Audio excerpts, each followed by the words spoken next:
ಚಿಕ್ಕ ಮಕ್ಕಳಿಗೆ ಸಾಮಾನ್ಯವಾಗಿ ಕಾಡುವಂಥ ಸಮಸ್ಯೆ ಅಜೀರ್ಣ ಅಥವಾ ಹೊಟ್ಟೆ ಉಬ್ಬರಿಸ್ಕೊಳ್ಳೋದು, ಅದೇ ರೀತಿಯಲ್ಲಿ ಹೊಟ್ಟೆ ಹುಳುವಿನ ಬಾಧೆ. ಇದೆಲ್ಲದಕ್ಕೂ ಒಂದು ಅದ್ಭುತವಾದ ಮನೆಮದ್ದನ್ನು ಹೇಳಿದ್ದೇನೆ. ಅಂದರೆ ಇದು 3 ವರ್ಷದ ಮೇಲ್ಪಟ್ಟ ಮಕ್ಕಳಿಗೆ ನಾನು ಹೇಳ್ತಾ ಇರೋದು. ಈ ಮನೆಮದ್ದನ್ನು ಉಪಯೋಗಿಸೋದ್ರಿಂದ ಈ ಎಲ್ಲ ಸಮಸ್ಯೆಗೆ ಒಂದೇ ದಿನದಲ್ಲಿ ನಿಮ್ಮ ಪರಿಹಾರ ಸಿಗ್ತದೆ. ವಿಡಿಯೋನ ಸಂಪೂರ್ಣವಾಗಿ ನೋಡಿ, ಟ್ರೈ ಮಾಡಿ.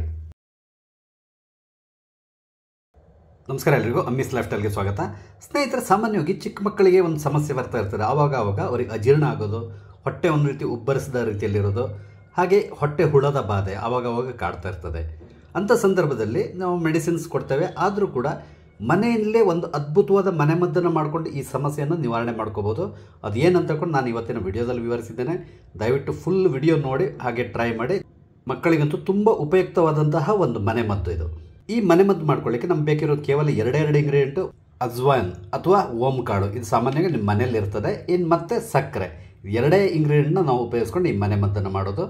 ನಿಮ್ಗೆ ಒಂದು ಗೊತ್ತಿರಬೇಕು, ಈ ಅಜ್ವಾನ್ ಅಥವಾ ಓಂ ಕಾಳಿನಲ್ಲಿ ಒಂದು ವಿಶಿಷ್ಟವಾದಂತಹ ಒಂದು ಔಷಧೀಯ ಗುಣ ಇದೆ. ಇದು ಯಾವುದೇ ರೀತಿ ನಿಮ್ಗೆ ಹೊಟ್ಟೆಗೆ ಸಂಬಂಧಪಟ್ಟಂತೆ ಅಜೀರ್ಣ ಆಗಿರ್ಬೋದು ಅಥವಾ ಬೇರೆ ಏನಾದರೂ ಸಮಸ್ಯೆ, ಕೆಲವೊಮ್ಮೆ ಗ್ಯಾಸ್ಟ್ರಿಕ್ ಸಮಸ್ಯೆ ಎಲ್ಲ ಇರ್ತದಲ್ಲ, ಅಂಥ ಸಂದರ್ಭದಲ್ಲಿ ಈ ಓಂ ಕಾಳು ಇದೆಯಲ್ಲ, ಇದು ತುಂಬ ಉಪಯುಕ್ತವಾಗಿ ಕೆಲಸ ಮಾಡ್ತದೆ. ಇದನ್ನು ನೀವು ಸೇವಿಸೋದ್ರಿಂದ ಈ ಎಲ್ಲ ಸಮಸ್ಯೆಗೆ ಪರಿಹಾರ ಸಿಗ್ತದೆ. ಬನ್ನಿ ಈ ಮನೆಮದ್ದನ್ನು ಮಾಡ್ಕೊಳ್ಳೋದು ಹೇಗೆ ಅಂತಕೊಂಡು ಹೇಳ್ತೇನೆ. ಇಲ್ಲಿಗೆ 1 ಚಮಚದಷ್ಟು ಓಂ ಕಾಳನ್ನು ಒಂದು ಕುಟ್ಟಾಣಿ ಹಾಕ್ಕೊಳ್ಬೇಕು. ಹಾಕ್ಕೊಂಡು ಚೆನ್ನಾಗಿ ಗುದ್ದಿ ಅದನ್ನ ಪೌಡ್ರ್ ಮಾಡ್ಕೋಬೇಕು. ನೋಡಿ, ಈ ರೀತಿಯಲ್ಲಿ ನಾನು ಗುದ್ದಿ ಪುಡಿ ಮಾಡ್ಕೊಂಡಿದ್ದೇನೆ. ಇಷ್ಟು ಪೌಡ್ರ್ ಮಾಡ್ಕೊಂಡ್ರೆ ಸಾಕಾಗ್ತದೆ, ಸಂಪೂರ್ಣವಾಗಿ ಪೌಡ್ರ್ ಆಗಬೇಕಂತಲೇ ಏನಿಲ್ಲ. ಈಗ ಒಂದು ಪಾತ್ರೆಗೆ 1 ಲೋಟ ನೀರನ್ನ ಹಾಕ್ಕೊಳ್ಳಿ. ಇದಕ್ಕೆ ಈ ನಾವು ಪುಡಿ ಮಾಡ್ಕೊಂಡಿದ್ದೀವಲ್ಲ, ಈ ಓಂ ಕಾಳನ್ನು ಕೂಡ ಹಾಕ್ಕೊಳ್ಬೇಕು. ನಂತರ ಇದಕ್ಕೆ ಒಂದು ಅರ್ಧ ಚಮಚದಷ್ಟು ಸಕ್ಕರೆಯನ್ನು ಮಿಕ್ಸ್ ಮಾಡ್ಕೊಳ್ಳಿ. ನಂತರ ಇದು ಸ್ಟವ್ನಲ್ಲಿಟ್ಟು ನಾವು ಚೆನ್ನಾಗಿ ಕುದಿಸ್ಕೊಳ್ಬೇಕಂದ್ರೆ ಮೀಡಿಯಂ ಫ್ಲೇಮ್ನಲ್ಲಿ ಇಟ್ಕೊಂಡು ಕುದಿಸ್ಕೊಳ್ಬೇಕು. ಅಂದರೆ ಇದರಲ್ಲಿರುವಂತಹ ನೀರು ಇದೆಯಲ್ಲ, 1 ಲೋಟ ನೀರು ನಾವು ಏನು ಹಾಕ್ಕೊಂಡಿದ್ದೇವೆ ಇದು ಅರ್ಧ ಲೋಟಕ್ಕೆ ಇಳಿಬೇಕು. ಅಷ್ಟೊತ್ತು ನಾವು ಇದನ್ನ ಕುದಿಸ್ಕೋಬೇಕಾಗ್ತದೆ. ಮೀಡಿಯಂ ಫ್ಲೇಮ್ನಲ್ಲೇ ಇಟ್ಕೊಂಡು ಕುದಿಸ್ಕೋಬೇಕು. ಮಧ್ಯದಲ್ಲಿ ಮಿಕ್ಸ್ ಮಾಡ್ಕೊತಾ ಇರಿ. ನೋಡಿ, ಚೆನ್ನಾಗಿ ಕುದ್ದಿದೆ. ಈಗ ನೀರು ಕೂಡ ಅಷ್ಟೇ ಅರ್ಧ ಲೋಟಕ್ಕೆ ಕುಗ್ಗಿದೆ. ಇದನ್ನು ಈಗ ನಾನು ಬಂದ್ ಮಾಡಿ ಸ್ವಲ್ಪ ತಣ್ಣಗಾಗಲಿ ಬಿಡ್ತಾ ಇದ್ದೇನೆ. ಈಗ ತಣ್ಣಗಾಗಿದೆ. ಇದನ್ನು ನಾನು ಸೋಸ್ಕೊಂಡು ಒಂದು ಗ್ಲಾಸಿಗೆ ಹಾಕ್ಕೊಳ್ತೇನೆ.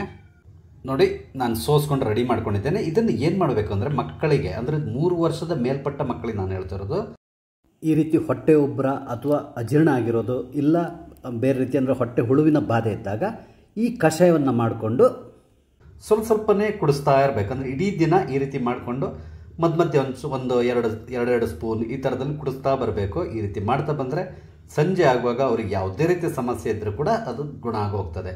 ಇದು ಒಂದು ಆಯುರ್ವೇದಿಕ್ ಪುಸ್ತಕದಲ್ಲಿ ಇರೋದನ್ನು ನೋಡ್ಕೊಂಡು ನಾನು ನಿಮ್ಮ ಜೊತೆ ಶೇರ್ ಮಾಡ್ಕೋತಾ ಇದ್ದೇನೆ. ಇದರಲ್ಲಿ ಯಾವುದೇ ರೀತಿಯ ಸೈಡ್ ಎಫೆಕ್ಟ್ಸ್ ಇಲ್ಲ, ಏನೂ ಇಲ್ಲ. ಚೆನ್ನಾಗಿ ಜೀರ್ಣ ಆಗ್ತದೆ. ಅದೇ ರೀತಿಯಲ್ಲಿ ಅವ್ರಿಗೇನಾದರೂ ಹುಳದ ಬಾಧೆ ಇದ್ದರೂ ಕೂಡ ಇದರಲ್ಲಿ ಗುಣ ಆಗ್ತದೆ. ನಂತರ ಇನ್ನೊಂದೇನೆಂದರೆ ಈ ಹೊಟ್ಟೆ ಉಬ್ಬರಿಸ್ಕೊಂಡಿದ್ರೆ ಆ ಥರ ಇದ್ದರೂ ಕೂಡ ಅದರ ಉಬ್ಬರ ಇರ್ತದಲ್ಲ, ಅದು ಕೂಡ ಇದರಲ್ಲಿ ಸಂಪೂರ್ಣವಾಗಿ ಗುಣ ಆಗ್ತದೆ. ಇದು ತುಂಬ ಉಪಯುಕ್ತವಾದಂತಹ ಒಂದು ಮನೆಮದ್ದು. ನಿಮಗೆ ನನ್ನ ಈ ವಿಡಿಯೋ ಇಷ್ಟ ಆಗಿದ್ದಲ್ಲಿ ದಯವಿಟ್ಟು ಲೈಕ್ ಮಾಡಿ, ಶೇರ್ ಮಾಡಿ. ಹಾಗೆ ಇಲ್ಲಿವರೆಗೆ ನೀವು ನನ್ನ ಚಾನಲ್ ಸಬ್ಸ್ಕ್ರೈಬ್ ಮಾಡಿಲ್ಲ ಅಂದರೆ ದಯವಿಟ್ಟು ಸಬ್ಸ್ಕ್ರೈಬ್ ಮಾಡಿ. ನಾನು ಹಾಕುವಂಥ ಎಲ್ಲ ವಿಡಿಯೋಗಳನ್ನು ನೋಡಿ ನನಗೆ ಸಪೋರ್ಟ್ ಮಾಡಿ. Thank you.